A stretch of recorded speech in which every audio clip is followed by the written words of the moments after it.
دن بھر میں کتنا درود پڑھیں، دن بھر میں کتنی مرتبہ درود پڑھا جائے جو کہ کثرت سے درود پڑھنے میں شمار ہوگا؟ اقصی حبیب انڈیا سے دیکھیں، دن بھر میں 100 دفعہ صبح سبحان اللہ والحمد للہ ولا الہ الا اللہ واللہ اکبر، یہ یا لا الہ الا اللہ وحدہ لا شریک لہ لہ الملک ولہ الحمد وہو علی کل شیء قدیر، یہ کلمہ 100 دفعہ صبح 100 دفعہ شام پڑھ لیں، اس کی بڑی فضیلت ہے۔ ایک تسبیح استغفار کی پڑھ لیں اور ایک تسبیح صبح و شام درود شریف کی پڑھ لیں۔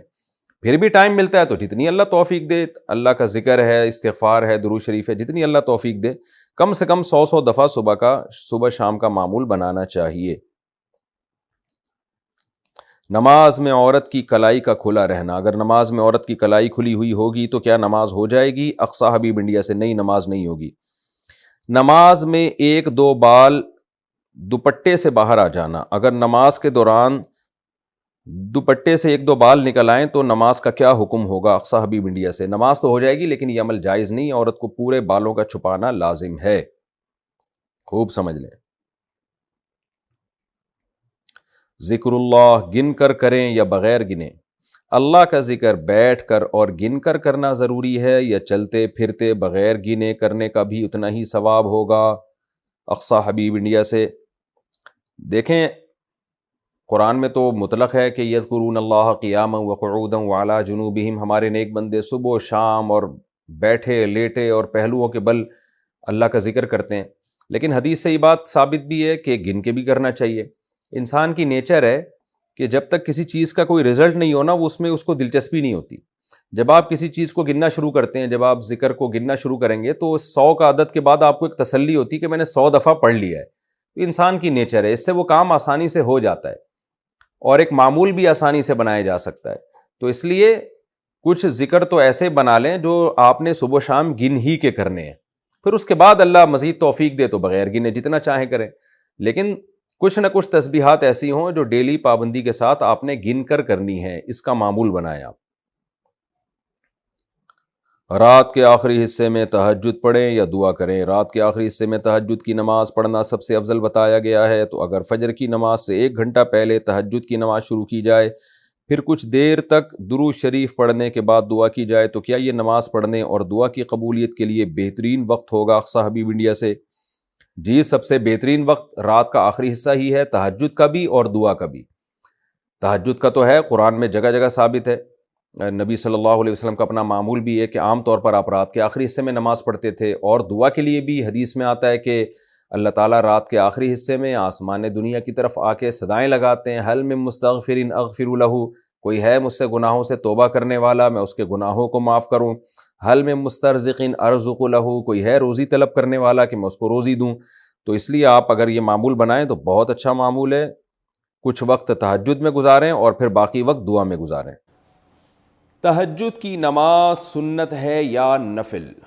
تہجد کی نماز سنت ہے یا نفل؟ صادق رفیق انڈیا سے دیکھیں، یہ سنت یا نفل یہ ٹرمز ہیں، اصطلاحات ہیں جو ایک دوسرے کے معنی میں بھی استعمال ہوتی ہیں۔ نفل کہتے ہیں اضافی نماز جو فرض نہ ہو، اس لحاظ سے تو تہجد نفل نماز ہے، لیکن ہر نفل پر نبی صلی اللہ علیہ وسلم نے پابندی نہیں کی ہے، اہتمام نہیں کیا ہے، تو جو وہ نوافل جن کا آپ صلی اللہ علیہ وسلم نے اہتمام کیا یا آپ ان کو پڑھا کرتے تھے تو ان کو سنت کہا جاتا ہے۔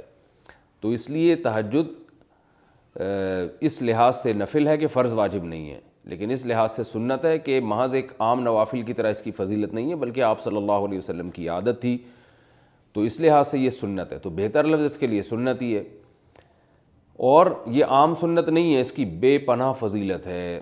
قرآن مجید میں اللہ نے اہل جنت کی جہاں بھی صفات بیان کی ان میں تہجد کا بھی عموماً ذکر کیا ہے، جیسے قرآن مجید میں آتا ہے کہ الذین یبیتون لربہم سجدا وقیاما، ہمارے جو نیک بندے ہیں وہ راتوں کو ہمارے سامنے سجدہ اور قیام کرتے ہیں، اور سورہ سجدہ میں اللہ تعالیٰ کے ارشاد ہے تتجافی جنوبہم عن المضاجع یدعون ربہم خوفا وطمعا، کہ ہمارے نیک لوگوں کے پہلو رات کو بستروں سے جدا ہو جاتے ہیں اور اپنے رب کو پکارتے ہیں خوف اور امید سے۔ تو یہ ساری چیزیں ہیں۔ نبی صلی اللہ علیہ وسلم نے ایک صحابی کے بارے میں فرمایا کہ فلاں کتنا ہی اچھا ہے، کاش وہ تہجد پڑھ لیتا، تو اس طرح کی روایات ہیں۔ تو آپ صلی اللہ علیہ وسلم نے عبداللہ بن عمر کے بارے میں فرمایا، ان کو وصیت کی، ان کے بارے میں صحابی سے فرمایا کہ یہ تہجد کا اہتمام کریں تو کیا ہی خوب ہیں۔ عبداللہ بن عمر فرماتے ہیں اس کے بعد سے میں نے کبھی تہجد نہیں چھوڑی ہے۔ تو ایسی بہت ساری روایات ملتی ہیں۔ سورہ مزمل کا پورا دوسرا رکوع ہے ہی تہجد سے متعلق۔ ان ربک یعلم انک تقوم ادنی من ثلثی اللیل ونصفہ وثلثہ وطائفۃ من الذین معک واللہ یقدر اللیل والنہار، کہ آپ پوری رات تہجد نہیں پڑھ سکتے، آپ کو دن میں یعنی آپ کے جو ساتھی ہیں ان کو مزاربت بھی کرنی ہے، دنیا کے معاملات بھی نمٹانے ہیں، دن میں بعض دفعہ جہاد بھی کرنا ہے، تو آپ رات کا کچھ حصہ اٹھ جائیے، آپ بھی اور آپ کے ساتھی بھی۔ تو بہت ہی اہتمام ہے، اور فقرؤوا ما تیسر منہ، اور اس میں جتنی تلاوت ممکن ہو آپ اللہ کے سامنے کھڑے ہوں اور قرآن کی تلاوت کیجیے۔ تو یہ اتنی ساری احادیث، اتنی ساری روایات سے علماء کہتے ہیں کہ بہت زیادہ محرومی کا باعث ہے یہ عمل کہ ایک آدمی تہجد نہ پڑھتا ہو۔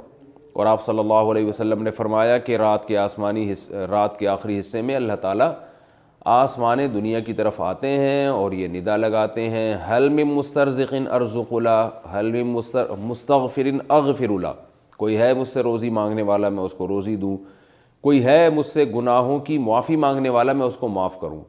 تو اس لیے رات کو جلدی سونا چاہیے، اور تہجد میں رات کے آخری حصے میں جو تہجد کا ٹائم ہے، جو سب سے اچھا ٹائم ہے، ویسے تو کسی بھی وقت رات کو پڑھی جا سکتی ہے، لیکن سب سے افضل ٹائم ہے کہ آپ سوئیں اور سونے کے بعد رات کے آخری حصے میں اٹھیں اور اس وقت راز و نیاز کریں، اللہ کے سامنے دعائیں مانگیں۔ بہت زیادہ اس وقت دعائیں قبول ہوتی ہیں اور نماز کا بہت ثواب ہوتا ہے۔ ان قرآن الفجر کان مشہودا،